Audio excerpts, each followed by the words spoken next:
नमस्कार तथा स्वागत छ समस्त शास्त्र प्रेमीजनलाई मेरो युट्युब च्यानल अमृत सापकोटामा। आजको यस श्रृङ्खलामा म हजुरहरू समक्ष कुनै पनि कुरालाई अति गर्नु खति हुनु हो भन्ने प्रसङ्गको कथा प्रस्तुत गर्न गइरहेको छु। कुनै कालमा सूर्यवंशी राजा अम्बरीश आफ्नो राज्यमा अत्यन्तै प्रतापी राजाको रूपमा कहलिएका थिए। राजा अम्बरीश अत्यन्तै वीर, पराक्रमी, तेजस्वी र विद्वान थिए, जसले गर्दा उनको यस कृति आफ्नो राज्यभरि फैलिएको थियो। सबै प्रजाहरू उनको प्रशंसा गर्थे, प्रजाहरू अत्यन्तै खुसी थिए। राजा पनि आफ्नो यस कृति फैलाउनका लागि अत्यन्तै मेहनतका साथ प्रजाहरूलाई अत्यन्तै सद्भाव र माया गरेर आफ्नो राज्य सञ्चालन गरेका थिए। राजा अत्यन्तै धर्मात्मी थिए। गाई, ब्राह्मण, वेद शास्त्रको अत्यन्तै सम्मान गर्थे। दान, धर्म र व्रत गर्नका लागि पनि राजा अत्यन्तै इच्छुक थिए र ठुला ठुला व्रतहरू पनि राजाले गर्ने गर्थे। एकादशीका व्रतहरू पनि राजाले उपवास गरेर, दान गरेर आफ्नो नियम पुरा गर्ने गर्थे। यसरी अत्यन्तै प्रतापी राजा अम्बरीशको परीक्षा लिनको लागि कुनै एक दिन अनुसुयाका पुत्र दुर्वासा ऋषि राजा अम्बरीशको परीक्षा लिने उद्देश्य राखेर आफ्ना केही शिष्यहरूलाई लिएर अम्बरीशको दरबारमा पुगे। र जब अम्बरीशको दरबारमा ऋषि दुर्वासा पुगेका थिए, राजा अम्बरीशले दुर्वासा ऋषिको अत्यन्तै प्यारका साथ सत्कार गरेर आफ्नो दरबारमा आसन दिँदै भन्न थाले, ऋषिश्वर, हजुरको उपस्थितिले मेरो दरबार आज बलिरहेको छ, शान्ति महसुस भइरहेको छ। आज एकादशीको व्रत पनि हजुरलाई भोजन गराएर, हजुरलाई केही दान दिएर मैले भोजन ग्रहण गर्न पाउनु मेरो अहोभाग्य हो। ऋषिश्वर, हजुर यहीँ बसिदिनुपर्छ। आज मेरो एकादशीको व्रत छ, हजुरले भोजन गरिदिनुपर्छ, मेरो हातबाट दान लिनुपर्छ र आजको दिन मेरो दरबारमै बस्नुपर्छ भनेर राजा अम्बरीशले दुर्वासा ऋषिलाई अत्यन्तै प्यारका साथ भन्दा भए। दुर्वासा ऋषि पनि राजा अम्बरीशको परीक्षा लिन चाहेका थिए र व्रतमा केही विघ्न पार्न खोजेका थिए।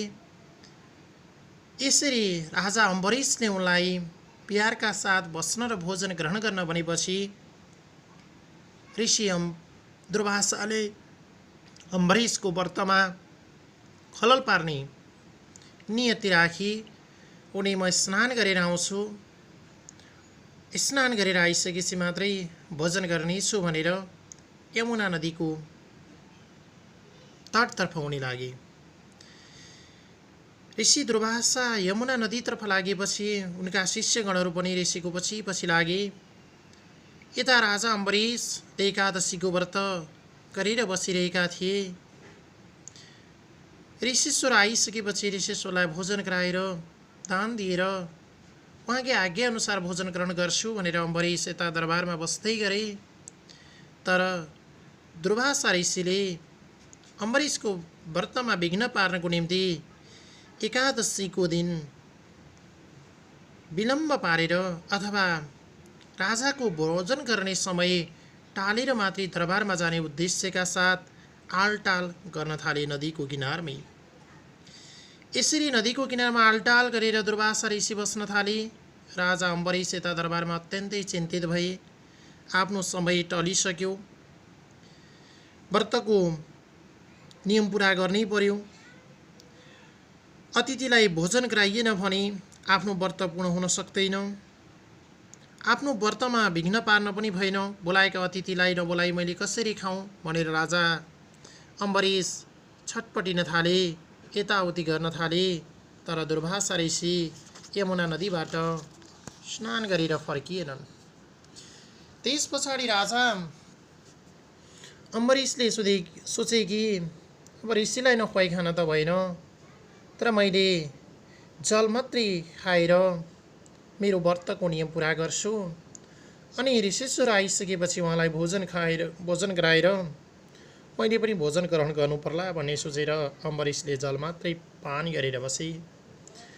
अम्बरीशले जलपान गरिसकेपछि ऋषि दुर्वासा आइपुगे र उनले आफूलाई अपमान गरेको सम्झे, किनकि राजा अम्बरीशले जलपान गरेर बसिसकेका थिए।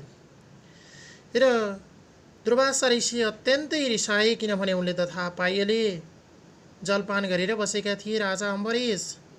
त्यस पछाडि दुर्वासा ऋषि रिसाउँदै भने, मलाई भोजन गर्ने निमन्त्रणा दिएर पहिले आफैले पानी खाइस्, त दुष्ट होस्, त प्रतापी राजा हैनस्, तँलाई त कलङ्कको राजा भनिन्छ, तँलाई म दण्ड दिन्छु, तँ यो क्षमा योग्य छैनस्, तेरो धर्मकर्म सबै विघ्न भएर गयो, सबै पतन भएर गयो, त कुकर्ममा लागिस् भन्दै ऋषि दुर्वासा राजा अम्बरीशप्रति अत्यन्तै आक्रोशित भए। अत्यन्तै आक्रोशित भएका ऋषि दुर्वासाले आफ्नो कमाण्डलुबाट जल हातमा लिएर अम्बरीशलाई भस्म गर्नका लागि तयार भए र जल अम्बरीशको शरीरतर्फ भस्म हुने श्राप दिँदै फ्याँके। त्यसै बेला श्रीहरिको सुदर्शन चक्र प्रकट भई राजा अम्बरीशको रक्षा भयो, किनभने राजा अम्बरीश अत्यन्तै प्रतापी र धर्मात्मी विष्णु भक्त थिए। विष्णु भक्त भएकै कारणले त्यो श्रापबाट बचाउनका लागि श्रीहरिको सुदर्शन चक्र प्रकट भयो र त्यो जललाई छेकिदियो। ऋषिको श्राप राजा अम्बरीशको शरीरमा पर्न पाएन। यसरी प्रकट भएको सुदर्शन चक्रले अम्बरीशको रक्षा गर्दै उल्टो दुर्वासा ऋषिलाई नै भस्म गर्न लाग्यो र दुर्वासा ऋषिलाई अत्यन्तै डर लाग्यो। उता उनले अम्बरीशको व्रतलाई विघ्न बनाएर अम्बरीशलाई नै भस्म पार्ने श्राप त दिएका थिए, तर उल्टो सुदर्शन चक्रले ऋषिलाई नै लखेट्न थाल्यो, भस्म गर्न थाल्यो र दुर्वासा ऋषि त्यहाँबाट डराएर लगलग काम्दै, लौन नि मेरो प्रभु, हे मेरो भगवान, के अनर्थ भयो भन्दै उनी दकुर्न थाले। दकुर्दा दकुर्दा दकुर्दा ऋषि दुर्वासा ऋषि तिनै लोकमा देवगणको शरणमा पुगे। तर समस्त देवगणले ऋषिले बचाउनका लागि देवगणहरूसँग आग्रह गर्दा पनि देवगणहरूले हामीमा बचाउने सामर्थ्य छैन, बचाउन सक्छ त केवल अम्बरीश राजाले मात्रै बचाउन सक्छन्, ऋषि तिमी अम्बरीशकै शरणमा जानुपर्छ भनेर सबै देवगणहरूले ऋषि दुर्वासालाई अम्बरीशकै शरणमा जानका लागि भनिदिए। उनले कसको सहायता पाइन्छ भनेर तिनै लोकका समस्त देवगणहरूसँग पुगे। जता जान्छन् गुहार माग्छन्, जता जान्छन् गुहार माग्छन्, सबैले भन्दैछन् मेरो कुनै सामर्थ्य छैन, तिमीलाई यो श्रापबाट बचाउनको लागि अथवा यो सुदर्शन चक्रबाट तिमीलाई भस्म नगराएर बचाउनको लागि केवल अम्बरीशले मात्रै सक्छन्, अम्बरीशकै शरणमा जाऊ भनेर ऋषि दुर्वासालाई सबैले भनिदिन्छन्। स्वयं ऋषि दुर्वासाले राजा अम्बरीशलाई मार्नका लागि दिएको श्रापले उल्टो श्रीहरिको सुदर्शन भएर आफूलाई लगार्यो।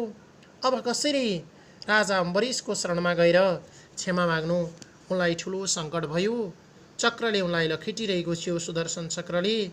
त्यस पछाडि सत्यनाशभन्दा अर्धनाश ठिक भयो।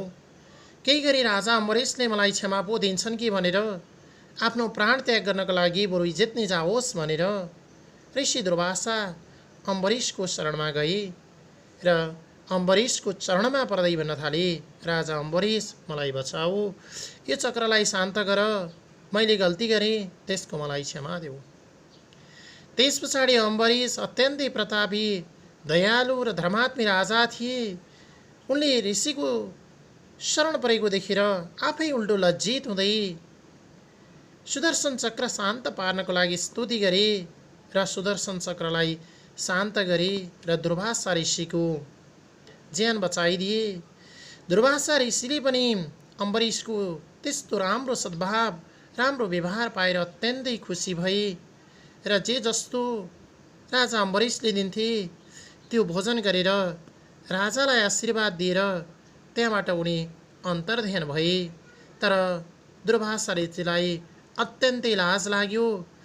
जसलाई आफूले मार्न खोज्यो ऊबाटै हामीले आफू बचिनु पर्यो। त्यो देखेर उनले अत्यन्तै जीवन रक्षाको लागि भिख मागेको कारणले आफू लज्जित मुद्रामा आफ्नो वासस्थानमा त्यहाँबाट अन्तर्ध्यान भएर पुगे। त्यसकारण समस्त भक्तजनहरू समस्त शास्त्रप्रेमी जनहरू हामीले पनि कसैको कुभलो चिताउनु हुँदैन।